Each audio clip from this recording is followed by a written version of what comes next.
Hi friends, ഇന്ന് നമ്മൾ വന്നിരിക്കുന്നത് ഒരു സൂപ്പർ ടേസ്റ്റി അവൽ ഡ്രിങ്കുമായിട്ടാണ്. അപ്പോൾ അതിനാവശ്യമായിട്ട് അവൽ, പാല്, പഞ്ചസാര ഓപ്ഷണലാണ്, ഡ്രൈഡ് മിക്സഡ് ഫ്രൂട്ട്സ്, പിന്നെ ഏത് ഫ്രൂട്ട്സ് വേണമെങ്കിലും എടുക്കാം. മുന്തിരി, സ്ട്രോബെറി, പഴം, പിന്നെ ബദാം ചെറുതായിട്ട് അരിഞ്ഞത്, ഇത്രയാണ് ഞാൻ എടുത്തിരിക്കുന്നത്. അപ്പം ആദ്യമായിട്ട് നമ്മൾ അവലൊന്ന് ജസ്റ്റ് ഒന്ന് ഫ്രൈ ചെയ്തെടുക്കണം. ഒത്തിരി ഫ്രൈ ആയിട്ട് അങ്ങ് റെഡായിട്ട് പോകണം, ഒന്ന് ക്രിസ്പി ആയിട്ട് കിട്ടണം, അത്രേ ഉള്ളൂ. അപ്പോൾ അതൊന്ന് ഫ്രൈ ചെയ്തെടുക്കുക. ഇതെന്തായാലും നിങ്ങൾക്ക് ഇഷ്ടപ്പെടും കേട്ടോ. അപ്പം ഇതൊന്ന് ചൂടായി വന്നിട്ടുണ്ട്. ഒരു 2-3 മിനിറ്റ് മാത്രം മതി. അപ്പം കളറൊന്നും മാറാൻ വേണ്ടി നിൽക്കേണ്ട, ജസ്റ്റ് ചൂടായിട്ടൊന്ന് ക്രിസ്പി ആയിട്ടൊന്ന് കിട്ടിയാൽ മതി. അപ്പം അത് കഴിഞ്ഞിട്ട് നമുക്ക് ആ പഴം ഒന്ന് ഒരു ഫോർക്ക് വെച്ചിട്ട് നന്നായിട്ടൊന്ന് സ്മാഷ് ചെയ്തെടുത്തു.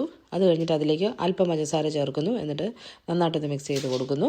മിക്സ് ചെയ്ത് കൊടുത്ത ശേഷം ആ പാലിലേക്ക് ബാക്കിയുണ്ടായിരുന്ന പഞ്ചസാര ഇടുന്നു. 1 ടേബിൾ സ്പൂൺ പഞ്ചസാരയാണ് ഞാൻ എടുത്തത്. പഞ്ചസാര ഓപ്ഷണലാണ്, വേണ്ടിയൊരു മാത്രം ചേർത്താൽ മതി. പിന്നെ നമ്മൾ ഒരു ഗ്ലാസ് എടുക്കുന്നു. അതിലേക്ക് നമ്മൾ അവലിട്ട് കൊടുത്തു. പിന്നെ പഴം നമ്മൾ ഇട്ട് കൊടുത്തു. ഡ്രൈഡ് ഫ്രൂട്ട്സ് ഇത് ലെയറായിട്ട് നമ്മൾ ഫുള്ള് ഗ്ലാസ് ഇട്ട് കൊടുക്കുന്നു. ഇത് എന്തായാലും നമുക്ക് ബ്രേക്ക്ഫാസ്റ്റോ അല്ലെങ്കിൽ ഈവനിങ് ആയിട്ടോ അല്ലെങ്കിൽ ഉച്ചയ്ക്കോ ഒക്കെ നമുക്ക് കഴിക്കാൻ പറ്റുന്നതാണ്. നല്ല സൂപ്പർ ടേസ്റ്റിയാണ്. അപ്പം എല്ലാവരും ഒന്ന് ട്രൈ ചെയ്ത് നോക്കുക. വയറ് ശരിക്കും നിറയും കേട്ടോ. അപ്പോൾ ഒന്ന് ട്രൈ ചെയ്ത് നോക്കുക. ലെയറായിട്ട് മൊത്തം നമുക്കൊന്ന് ഇട്ട് കൊടുക്കാം. ഇട്ട് കൊടുത്ത ശേഷം നമുക്ക് ലാസ്റ്റിൽ നമുക്ക് പാലൊഴിച്ച് കൊടുക്കാം. അപ്പം ഫ്രൂട്ട്സ് ഏത് വേണമെങ്കിലും നിങ്ങൾക്ക് ഇഷ്ടമുള്ള ഫ്രൂട്ട്സ് ഒന്നും എടുക്കാം കേട്ടോ. അപ്പം ഏത് ഫ്രൂട്ട്സ് എടുത്താലും കുഴപ്പമില്ല. അപ്പം നമുക്ക് ലാസ്റ്റ് ഒന്ന് പാലൊഴിച്ച് കൊടുക്കുന്നു. പാലൊഴിച്ച് കൊടുത്ത ശേഷം തണുപ്പ് വേണ്ടിയവർക്ക് നമുക്ക് വേണമെങ്കിൽ ഐസ് ഇട്ട് കൊടുക്കാം. ഇപ്പം ഞാൻ 2 ക്യൂബ് ഐസ് ഇട്ട് കൊടുക്കുന്നുണ്ട്.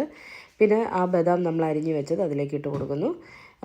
അതിനുശേഷം ഇത് ഉണ്ടാക്കി നമ്മൾ പെട്ടെന്ന് തന്നെ കുടിക്കണം, ഇല്ലെങ്കിൽ ആ അവലൊക്കെ അങ്ങ് വല്ലാതെ കുതിർന്നങ്ങ് പോകും. അപ്പോൾ അങ്ങനെ വേണ്ടിയവർക്ക് അങ്ങനെ കഴിക്കാം. അതപ്പോൾ തിക്കായിട്ട് നമുക്ക് സ്പൂൺ കൊണ്ട് കഴിക്കാം. അപ്പം ഇഷ്ടമുള്ള രീതിയിൽ നിങ്ങൾക്ക് കഴിക്കാം. അപ്പം ഇതെന്തായാലും എല്ലാവരും ഒന്ന് ട്രൈ ചെയ്ത് നോക്കണേ. മറ്റു വീഡിയോയിൽ വീണ്ടും കാണാം.